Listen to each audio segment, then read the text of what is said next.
Maulana Azad national Urdu university Hyderabad کے ذریعے جو اردو صحافت کے 200 سالہ جشن کا انعقاد کیا جا رہا ہے، میں اس کے لیے مانو کے صحافت ڈپارٹمنٹ اور تمام عملہ کو مبارکباد دیتا ہوں کہ انہوں نے اس جشن کا انعقاد کرنے کا فیصلہ کیا۔ اردو اور خاص کر کے اردو صحافت نے ہندوستان کی تاریخ میں اور ہندوستان کی آزادی کے جد و جہد میں جو تاریخی رول ادا کیا ہے، اسے کوئی فراموش نہیں کر سکتا، اس سے انکار کرنا ناممکن ہے۔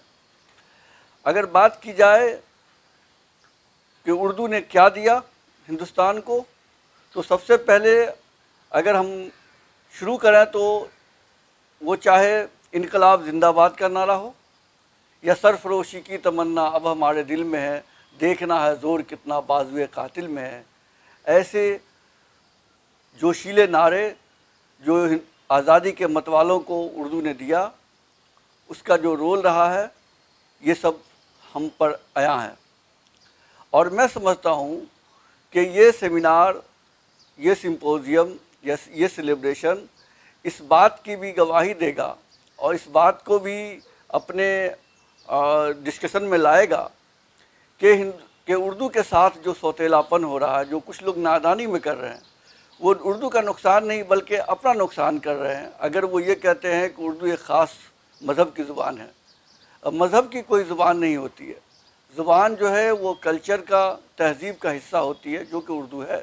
اور اردو ہماری گنگا جمنی تہذیب، جو انوکھی تہذیب ہے اس ملک کی، اس کی امین ہے، اس کا سمبل ہے، اور اسی سمبل کو ہمیں آگے بڑھانا ہے، اس کے لیے کوشش کرنا ہے کہ یہ زبان کس طرح سے فروغ پائے۔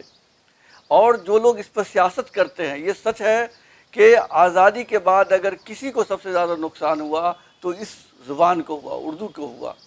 وہ اس لیے کہ کچھ لوگوں نے اس کو پاکستان بننے کی زبان بنا دیا، جو کہ میں سمجھتا ہوں تاریخی اعتبار سے غلط ہے۔